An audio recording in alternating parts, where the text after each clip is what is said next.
Hello friends, मैं ज्योतिस्मितार मोर चेनेलर आनटा नतुन भिडिओरे आपनालोक सकलोके स्वागतम जनाइছোঁ। आरु আজি হৈছে देवबार आरु আজি भिडिओটো মই কেনেকৈ মোৰ চুলিৰ কেয়াৰ কৰোঁ তাকে আপোনালোকক দেখাওঁ বুলি ভাবিছোঁ। আৰু আগতেও মোৰ এটা ভিডিও আছিলে, যদি সেইটো ভিডিও আপোনালোক চাবলৈ ইন্টাৰেষ্টেড হয় সেইটো চাব পাৰিব। সেইটো মই এটা ঘৰুৱাভাৱে মানে ঘৰতে থকা এটা বস্তুৰে কৰিছিলোঁ। যদি আপোনালোক চাব বিচাৰে মই ডেছক্ৰিপশ্যনত দি দিম লিংকটো। আৰু আজিও মই এটা প্ৰাকৃতিকভাৱে পোৱা বস্তুৱে মোৰ হেয়াৰ কেয়াৰ কৰিম। তেন্তে ব'লক আজি ভিডিওটো আৰম্ভ কৰোঁ। আৰু তাৰ আগতে মই কালিয়ে চুলিত তেল লগাই থৈছিলোঁ। পুৰা দেখিছেনে, চুলিত পুৰা টেপটেপীয়া হৈ আছে তেলেৰে। আৰু তেল লগোৱাটো আমাৰ চুলিৰ কাৰণে বহুত ভাল। তেল মাছাজটো কৰিবই লাগে, চুলিৰ হেল্থৰ কাৰণে বহুত ভাল হয়। আৰু তেন্তে ব'লক আজি ভিডিওটো আৰম্ভ কৰোঁ। আজি চুলিত লগোৱা মেইন বস্তুটো হৈছে এইটো, ধৰিব পাৰিছেনে? এইটো ঔটেঙা বীজ, সকলোৱে চিনি পায়ে চাগে। আৰু ঔটেঙা বীজ আমাৰ চুলিৰ কাৰণে বহুত ভাল হয়। চুলি আমাৰ বহুতখিনি কেয়াৰ কৰে, সেইকাৰণে মই এইটো প্ৰায়ে লগাওঁ। যেতিয়া মানে ঘৰত সুবিধা হয় থাকে তেতিয়া এইটো লগাওঁ। আৰু বহুতে চাগে ইউজো কৰিছে, যোনসকলে নাই কৰা তেওঁলোকে এইটো ইউজ কৰি চাব পাৰে, বহুত ভাল হয়। আৰু এতিয়া মই এইটো কাটি লওঁ, আৰু কেনেদৰে কাটো কি কৰোঁ আপোনালোকে চাই থাকক ভিডিঅ'টো। আৰু এইটো লগোৱাৰ পাছত শ্বেম্পু কৰিম। শ্বেম্পু কৰাৰ পিছতহে চুলিখিনি ভালদৰে শুকোৱাৰ পিছতহে আপোনালোকক ৰিভিউটো দিম। সেইকাৰণে ভিডিঅ'টো সম্পূৰ্ণ শেষলৈকে চাই থাকিব। আৰু ব'লকচোন এতিয়া এইটো মই কেনেদৰে কি কৰোঁ চাই লওঁ। এয়া চাওক, মই মাগ এটাত অলপমান পানী লৈ লৈছোঁ। যিহেতু মোৰ চুলি চুটি হয় সেইকাৰণে অলপ কমকৈ লৈছোঁ। যদি আপোনালোকৰ চুলি দীঘল তেন্তে পানী সৰহকৈ ল'ব।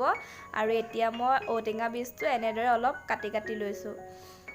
এয়া চাওক, কাটি ল'লে ইয়াৰ পৰা এটা খুব বিজলুৱা নিচিনা পদাৰ্থ ওলায়। আৰু এয়া ওলাইছে। এনেকৈ অলপ সৰু সৰুকৈ কাটি ল'ব মাজে মাজে।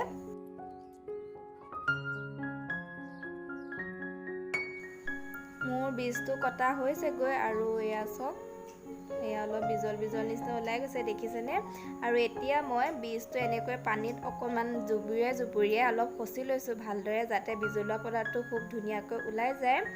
আৰু এয়া দেখিছেনে, গোটেইখিনি ওলাই গৈছে। তাত কিছুমান গুটিও পৰি গৈছে, কিন্তু একো নহয়, সেইখিনি আমি পিছত ধুই দিলে গুচি যাব। আৰু এয়া দেখিছেনে আমাৰ বীজখিনি কিমান ধুনীয়াকৈ ওলাইছে, বিজলুৱা পদাৰ্থখিনি। এনেকৈ অলপ সময় খচি ল'লে ইয়াৰ গোটেইখিনি ওলাই যাব। আৰু এইটো মোৰ হৈ গ'ল। এইখিনি চুলি লগাবৰ কাৰণে ৰেডি হৈ আছে। আৰু চুলিখিনি খুলি লৈছোঁ এতিয়া। আৰু ইয়াত তেল লগাই আছোঁ কাৰণে এনেকুৱা হৈ আছে, চুলিখিনি মাইণ্ড নকৰিব। আৰু এইখিনি চাওক, টেক্সাৰটো মই দেখাই দিছোঁ। এনেকুৱা কৰিছোঁ, অলপ পনীয়া হ'লে ভাল হয় লগাবলৈ। আৰু এতিয়া মই হাতেৰে এনেদৰে লগাই লৈছোঁ। আৰু লগাওঁতে এটা কথা মন কৰিব লাগে, যাতে গোটেই বস্তুখিনি ভালদৰে গুৰিত সোমায়। কাৰণ গুৰিত সোমালেহে আমাৰ চুলিখিনি ভাল হ'ব।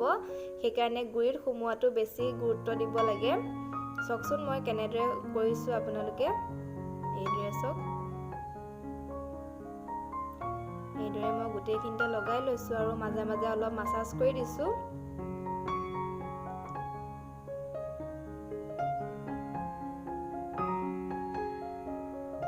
বাকী থকাখিনি মই এনেকৈ তলৰখিনিতো লগাই দিছোঁ।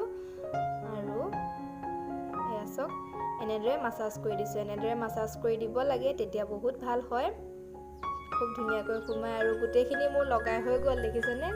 একদম ওপৰৰ পৰা তললৈ গোটেইখিনি ভালদৰে লগাই ল'লোঁ। আৰু এতিয়া মই ক্লিপ এডালে বান্ধি থ'ম আৰু আধা ঘণ্টা বা এঘণ্টাৰ কাৰণে ৰাখি থ'ম এনেদৰে। হাই ফ্ৰেণ্ডছ, আকৌ আহি গ'লোঁ। আৰু এতিয়া গধূলিয়ে হ'বৰ হ'ল। অথনি এয়া চেম্পু টেম্পু কৰি অলপ শুলোঁ, সেইকাৰণে দেৰি হৈ গ'ল। এতিয়া উঠিছোঁহে অলপ আগত। আৰু চুলিটো এতিয়া শুকাই গ'ল। আপোনালোকক কৈছিলোঁ মই, চুলি শুকোৱাৰ পিছতহে আপোনালোকক ৰিভিউটো জনাম।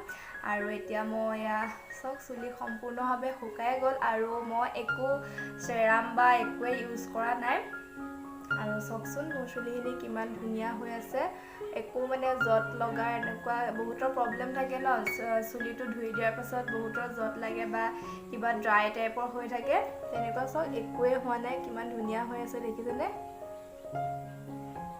একচুৱেলি ঔটেঙা বীজটোৱে কণ্ডিশ্যনাৰ কাম কৰে, লগতে চুলিখিনি আমাৰ শ্বাইনিং কৰে, মিহি কৰে। সেইকাৰণে বহুত ভাল হয়। যিহেতু এইটো আমাৰ প্ৰাকৃতিকভাৱে পোৱা, একো ছাইড এফেক্ট নাই, সেইকাৰণে আমাৰ চুলিৰ কাৰণে বহুত ভাল হয়।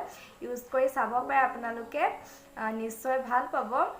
ইমানে আছিলে ভিডিঅ'টো যদি ভাল পায় লাইক কমেণ্ট কৰি দিব আৰু নতুনসকলে চেনেলটো ছাবস্ক্ৰাইব কৰি দিব